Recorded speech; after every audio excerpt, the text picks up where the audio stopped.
Բարև ձեզ, Վարշավայից իր աշխատանքն է շարունակում ՎՏ Հայաստան Նյուզը։ Ես Ռազմիկ Մարտիրոսյանն եմ, այս թողարկմանը կներկայացնենք։ Մուտքի նոր պահանջ Ռուսաստան մեկնողների համար։ Ինչ պետք է անեն Հայաստանի քաղաքացիները։ ՀԱՊԿ-ն ու ԵԱՏՄ-ն վերածվում են թղթի վրա կառույցների։ Այսօրվանից Երևանում ջրամատակարարման նոր գրաֆիկ կգործի։ Մուտքի նոր պահանջ Ռուսաստան մեկնողների համար։ Հուլիսի 1-ից RUAID-ի գրանցումը դառնում է պարտադիր նաև Հայաստանի քաղաքացիների համար։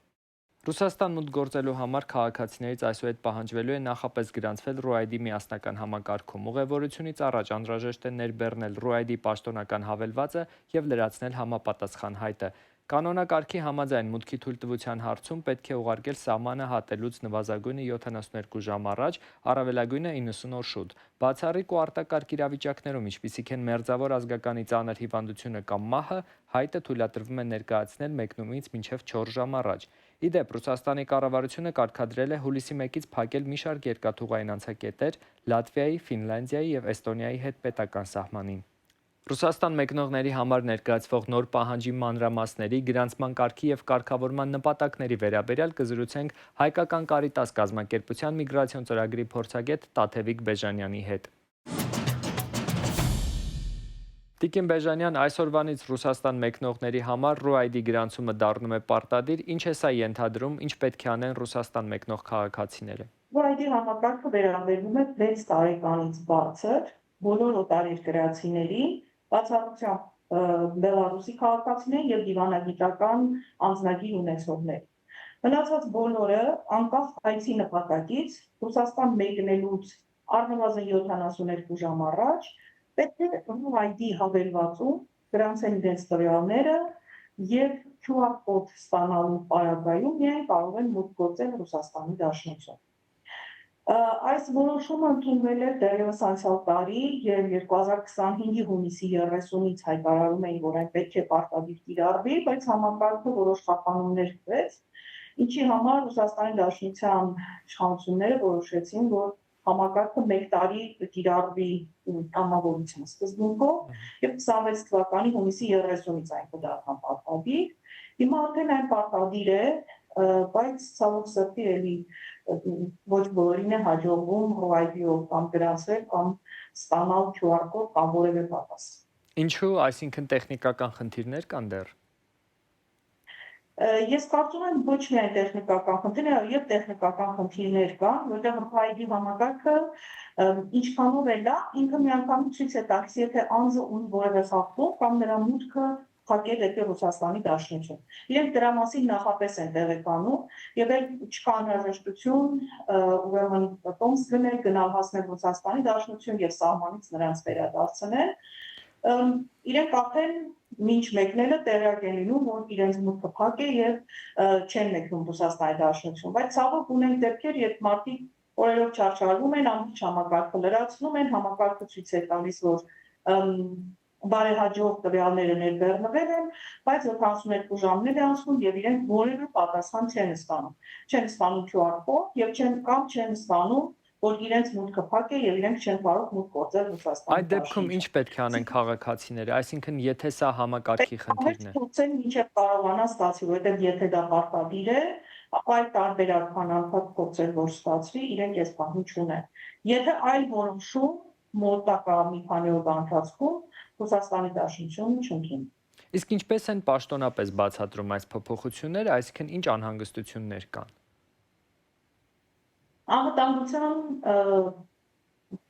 Անվտանգության համար։ Բայց սա վերաբերում է նաև ԵԱՏՄ և ՀԱՊԿ անդամ պետությունների քաղաքացիներին, սա ինչ կերպ են բացատրում։ Բոլորին, անխտիր բոլորին, և նշեցի, բացի Բելարուսի քաղաքացիներից, և իրենք նշում են, որ անձիկ տվյալները նախապես իրենք ստանում են, վերլուծում են, և եթե տվյալ անձը չունի խախտում կամ Ռուսաստանի Դաշնության վարչական մարմինները գտնում են, որ տվյալ անձը իրենց երկրի անվտանգության համար սպառնալիք չի հանդիսանում, իրենք թույլատրում են, որ անձը մուտք գործի Ռուսաստանի Դաշնություն։ Այսինքն տվյալները նախապես են մշակվում, բացի այդ RUAID-ին հնարավորություն է տալիս, եթե անձը երկարաժամկետ պետք է մնա Ռուսաստանի Դաշնությունում, նախապես իր տվյալները փաստաթղթերը ներբեռնելու պարագայում, հետագայում արդեն իսկ ձևավորվում է էլեկտրոնային պրոֆիլը միգրանտի և ինքը Ռուսաստանի Դաշնությունում արդեն այդ process-ը չի անցնում, այսինքն ինքը էլեկտրոնային պրոֆիլը արդեն ձևավորված է Ռուսաստանի Դաշնությունի համար ավելի հեշտ է լինում հետագա ընթացակարգերը անել եւ այս համակարգի ներդրումը բավականին օգտակար է Բեռնային ուղևորափոխադրող վարորդների համար, որտեղ եթե հիշում եք, մենք անցյալ անգամ էլ խոսել ենք, որ 25 թվականի հունվարի 1-ից երբ ՌԴ-ում առանց վիզային ռեժիմի երկրների քաղաքացիների գտնվելու ժամկետը կրճատվեց տարվա մեջ դառնալով գումարային 90 օր, դա վերաբերվեց նաև ուղևորել Բեռնան փոխադրող վարորդներին։ Եվ ապրիլի 27-ին 2026 թվականի Ռուսաստանի Դաշնության կառավարությունը որոշում ընդունեց, համաձայն որի OID համակարգով եթե տվյալները ներբեռնեն վարորդները, ապա նրանց համար տարեկան ՌԴ-ում գտնվելու ժամկետը կլինի գումարեն 150 օր, 90 օրվա փոխարեն, այսինքն երկու անգամ երկարացրեցին ՌԴ-ում գտնվելու ժամկետը։ Դուք ունեք տվյալներ, թե վերջին տարիներին Ռուսաստանը որքանով է շարունակում մնալ Հայաստանի քաղաքացիների համար պահանջված ուղղություն։ Մոտավորապես 30-35%-ով 2022-ից հետո նվազել է դեպի ՌԴ ներմիգրացիոն հոսքերը։ Գլխավորապես դա պայմանավորված է ուրեմն Ռուսաստանի Դաշնության կողմից միգրացիոն օրենսդրության խստացումներով եւ Ռուսաստանի Դաշնության ուկրաինական պատերազմի արդյունքում սանկցիաների տակ հայտնվելու պատճառով, ինչի արդյունքում նաեւ ռուբլու կուրսը նվազեց եւ դարձավ այլևս ոչ արդյունավետ ՌԴ մեկնել արտադրելու նպատակով եւ մեր միգրացիոն հոսքերը առնվազն մեր դիտարկումներով 30-ից 35% նվազում ունենք։ Այս պահի դրությամբ շուրջ 23,000 քաղաքացի մուտքի արգելք ունի Ռուսաստանի Դաշնությունը, դա 3-ից 5 տարի ժամկետով դրված մուտքի արգելք է։ Պատճառը։ Պատճառները շատ տարբեր են։ Հիմնականում վարչական խախտումներն են, ռեգիստրացիայի ժամկետը չպահելը, ժամկետի մեջ բուժզննում ցանցնելը, կամ բուժզնման հետևանքով հայտնաբերված որոշակի հիվանդություններ, ինչի համար Ռուսաստանի Դաշնությունը փակում է մուտքը։ Եվ եթե ամփոփենք մեր զրույցը, այս պահին ինչ խորհուրդ կտաք Ռուսաստան մեկնել պատրաստվող Հայաստանի քաղաքացիներին։ Ես խորհուրդ կտամ նախ OID հավելված անպայման ունենալ, որովհետև առանց դրա իրենք ուղղակի չեն մենք գործել են Ռուսաստանի Դաշնությունում, եւ մինչեւ մեկնելը շատ հստակ իմանալ ուր են գնում եւ ինչի համար, որովհետև Ռուսաստան մուտք գործելուց հետո բավականին քիչ ժամանակ ունեն միգրացիոն հաշվառման կանոնելու բուժզննում անցնելու, աշխատանքային պայմանագիր կնքելու, եթե իրենք չգիտեն որտեղ են աշխատելու եւ գնում են ուղղակի փնտրելու այդ գործակցին, նրանք ասեն, որ ժամանակը շատ կարճ է, գուցե չհասցնեն օրենքով նախատեսված ժամկետում այս բոլոր process-ները անցնել։ Ուստի նախապես ճշտել, որտեղ եք բնակվելու, ինչ աշխատանք եք անելու, պայմանավորել գործատուի հետ եւ նոր միայն մեկնեք, որպեսզի հասցնեք այդ կարճ ժամանակահատվածում ձեր բոլոր օրենքով սահմանված պրոցեդուրաները անել, որպեսզի շատ արագ չդառնա կանոնական միգրանտ։ Եվ պետք է հաշվի առնել, որ եթե այնուամենայնիվ մեկնեք, հաջողվի ստանալ QR կոդ մեկնեք Ռուսաստանի Դաշնություն, երկարաժամկետ գտնվողների ՌԴ մեկնողների համար ուրեմն հիշեք, որ միգրացիոն քարտը, որը տրվում է սահմանին, այլևս անժամկետ չէ, այն 90 օրյա ժամկետ ունի, եւ եթե դուք չունենաք աշխատանքային պայմանագիր, չեք կարող երկարացնել ձեր գտնվելը Ռուսաստանի Դաշնությունում, բայց անգամ աշխատանքային պայմանագիր ունենալու պարագայում, եթե դուք ձեր տարածքային ռեգիստրացիայի տարածքային ոստիկանություն չտանեք միգրացիոն քարտը, որտեղ նրա ետևի մասում շտամպ չխփեն, ապա դուք 91-րդ օրը կդառնաք անօրինական, անկախ նրանից ունեք երկարաժամկետ պայմանագիր թե ոչ։ ՀԱՊԿ-ն ու ԵԱՏՄ-ն բախվում են գոյաբանական խնդիրների, վերածվելով թղթի վրա կառույցների։ Ըստ Eurasian Net-ի բազմապատկվում են նշանները, որ Վլադիմիր Պուտինի ճնշում գործադրելու հնարավորություններն արագորեն մարում են, իսկ նրա տարածաշրջանային ազդեցության հիմնական գործիքներն անհետանում։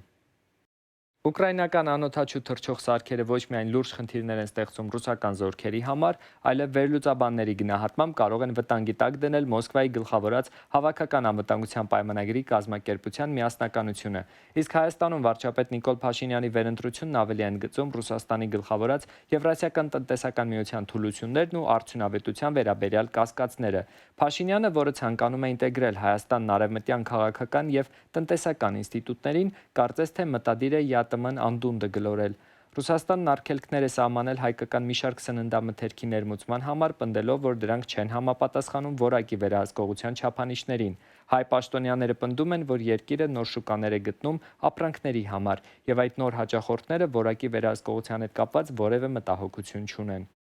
Հետևեք ՎՏ Հայաստան Նյուզին Facebook-ում եւ YouTube-ում եւ եղեք տեղեկացված։ ՎՏ Սաքարթվելո Նյուզի իմ գործընկեր Սոֆիո Նացֆլիշվիլին զրուցել է Վրաստանի 5-րդ նախագահ Սալոմե Զուրաբիշվիլիի հետ։ Ներկայացնում ենք հարցազրույցից մի հատված։ Վրացական երազանքի առաջնորդները հաճախ հայտարարում են, որ Եվրոպան ցանկանում էր ներքաշել Վրաստանը պատերազմի մեջ, իսկ Ռուսաստանի հետ հարաբերություններում զսպվածության քաղաքականությունը թույլ է տվել խուսափել այդ պատերազմից։ Ինչ եք կարծում, ինչին է ծառայում այս նարատիվը, ինչ է այն նշանակում, եւ ինչ կասեք այն մարդկանց, եթե այդպիսիք իրականում կան, որոնք դրան հավատում են։ Այդ մարդկանց ես կասեի, որ սա ուղիղ ռուսական քարոզչություն է։ Այն տարածվում է ոչ միայն Վրաստանում, այլ նաև այլ երկրներում՝ Ռումինիայում, Մոլդովայում։ Եթե նայենք, թե ինչ է տեղի ունենում Մոլդովայում կամ Հայաստանում, կտեսնենք, որ այդ երկրները կարողացել են շարունակել եվրոպական ինտեգրման ուղին, եւ այնտեղ ոչ մի պատերազմ չի սկսվել։ Եթե եվրոպացիների կամ ամերիկացիների կողմից իսկապես կար հետաքրքրություն երկրորդ ճակատ բացելու հարցում, թեև իրականում նման հետաքրքրություն չի եղել, ապա ռազմավարական տեսանկյունից առաջին հերթին պետք է խոսվեր Մոլդովայի մասին։ Հենց այն կլիներ նման սցենարի ամենահավանական վայրը, բայց այնտեղ ոչ մի նման բան տեղի չի ունեցել։ Հետևաբար այս ամենը միֆ է։ Սակայն սա միֆ է, որը դեռ խորհրդային հատուկ ծառայություններն են հորինել եւ որոնք շատ վաղուց աշխատում են նման սխեմաներով։ Եվ այն այնուամենայնիվ որոշակի արդյունք տվել է։ Գեբելսն ասում էր, որ քարոզչության առանձնահատկությունն այն է, որ որքան անհավանական ու աբսուրդային է սուտը, այնքան ավելի շատ մարդիկ կհավատան դրան, եթե այն բավական հաճախ կրկնվի։ Հենց դա էլ տեղի ունեցել մեզ հետ։ Սալիովին անհավանական է։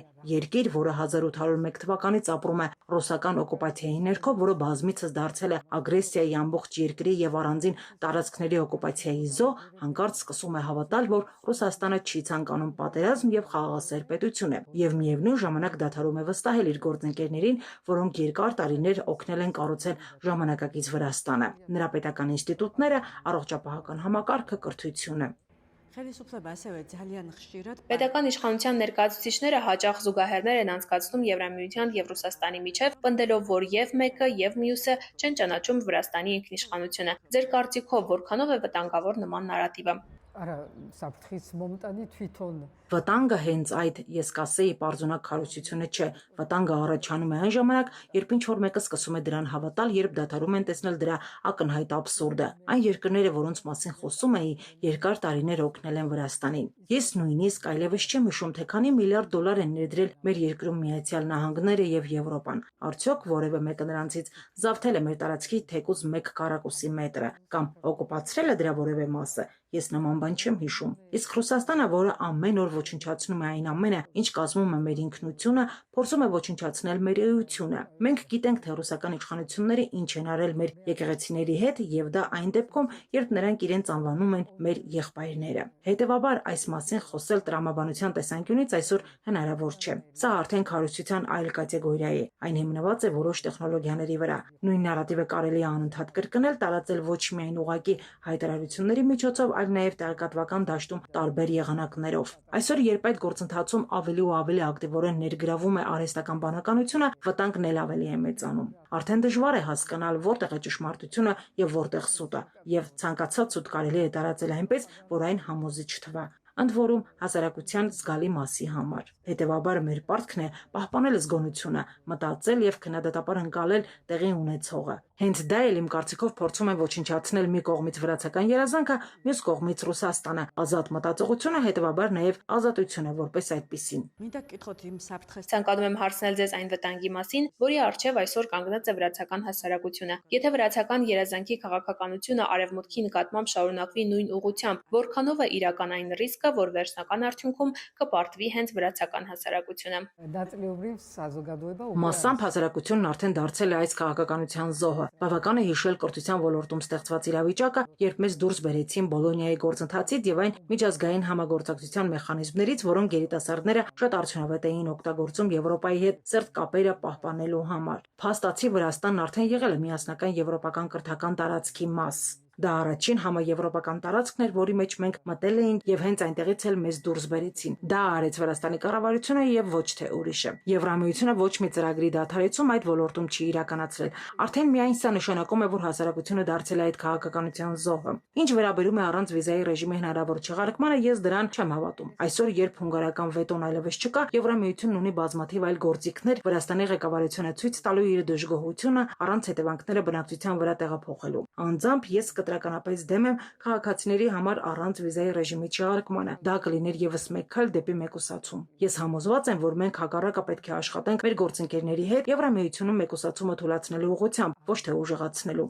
Ակնհայտ է, որ հենց մեկուսացումն է ցանկանում վրացական երազանքը։ Դա նրա հիմնական նպատակն է։ Ավելին, առաջին հերթին դա Ռուսաստանի նպատակն է, եւ ապա միայն ռուսական երազանքի կամ եթե կուզեք վրացական երազանքի։ Եվրոպական ինտեգրման գործընթացը այսօր փաստացի կասեցված է։ Ավելին, պաշտոնապես հայտարարվել է, որ այն կասեցվում է։ Առանց երկրի ղեկավարության քաղաքական կամքի այդ գործընթացը չի կարող շարունակվել։ Այժմ իշխանությունները փորձում են պատասխանատվությունը տեղափոխել Եվրամիության վրա, պնդելով, թե իբր հենց Բրյուսելն է դադարեցրել եվրոինտեգրումը։ Հուլիսի 1-ից 2.5 ամիս Երևանի զգալի հատվածում ջրամատակարարումը կիրականացվի նոր գրաֆիկով։ Նոր գրաֆիկի համաձայն մի շարք վարչական շրջաններում ջրամատակարարման գրաֆիկը լինելու է 17-ից 19 ժամյա։ Դեռ փետրվարին Veolia ջուր ընկերությունը հրապարակել էր 2026 թվականի ջրամատակարարման ժամանակացույցը, ըստ որի Հայաստանի բնակավայրերի գերակշիռ մասում մայիսի 1-ից մինչև սեպտեմբերի 15-ը ջրամատակարարումը լինելու էր 17 ժամյա, ինչն առաջացրել էր մարդկանց դժգոհությունը։ Նախընտրական շրջանում իշխանությունները խոստանում են, որ գրաֆիկի փոփոխություն չի լինի, սակայն Veolia ջուր ընկերության հրապարակած նոր գրաֆիկի համաձայն Երևանի զգալի հատվածում ջրամատակարարումը կիրականացվի 17 ժամյա գրաֆիկով 7:00-ից 24:00։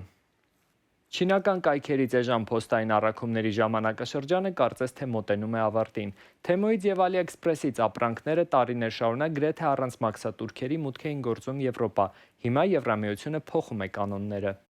Հուլիսի 1-ից Եվրամիությունից դուրս պատվերների դեպքում, եթե ապրանքի արժեքը 150 եվրոից պակաս է, պետք է վճարել 3 եվրո մաքսատուրք։ Նախկինում նման փոստային առաքումները անցնում էին առանց մաքսային վճարի։ Բրյուսելում սա բացատրում են որպես չափազանց էժան ապրանքների հոսքը կանգնեցնելու փորձ, որը գրեթե առանց վերահսկողության մտնում են Եվրոպա եւ վնասում տեղական բիզնեսին։ Մինչ եվրոպական արտադրողները վճարում են հարկեր, անցնում են ստուգումներ եւ պատասխանատու են որակի համար, երրորդ երկրներից եկող փոստային առաքումները հաճախ հասնում են գնորդին ավելի արագ, ավելի էժան եւ ավելի քիչ հարցերով։ Խնդիրը միայն գինը չէ, այլ նաեւ անվտանգությունը։ Ամեն տարի Եվրամիություն են հասնում միլիարդավոր փոքր փոստային առաքումներ եւ մաքսային ծառայությունները ֆիզիկապես չեն հասցնում ստուգել յուրաքանչյուր ապրանք։ Այդ պատճառով էժան հագուստին զուգահեռ Եվրոպա կարող են մտնել նաեւ վտանգավոր մանկական խաղալիքներ, անորակ լիցքավորիչներ կամ արգելված նյութերով կոսմետիկա։ Սակայն այս նոր վճարը ժամանակավոր միջոց է։ 2028 թվականից Եվրամիությունը ցանկանում է ամբողջությամբ վերափոխել առցանց գնումների վերահսկման համակարգը։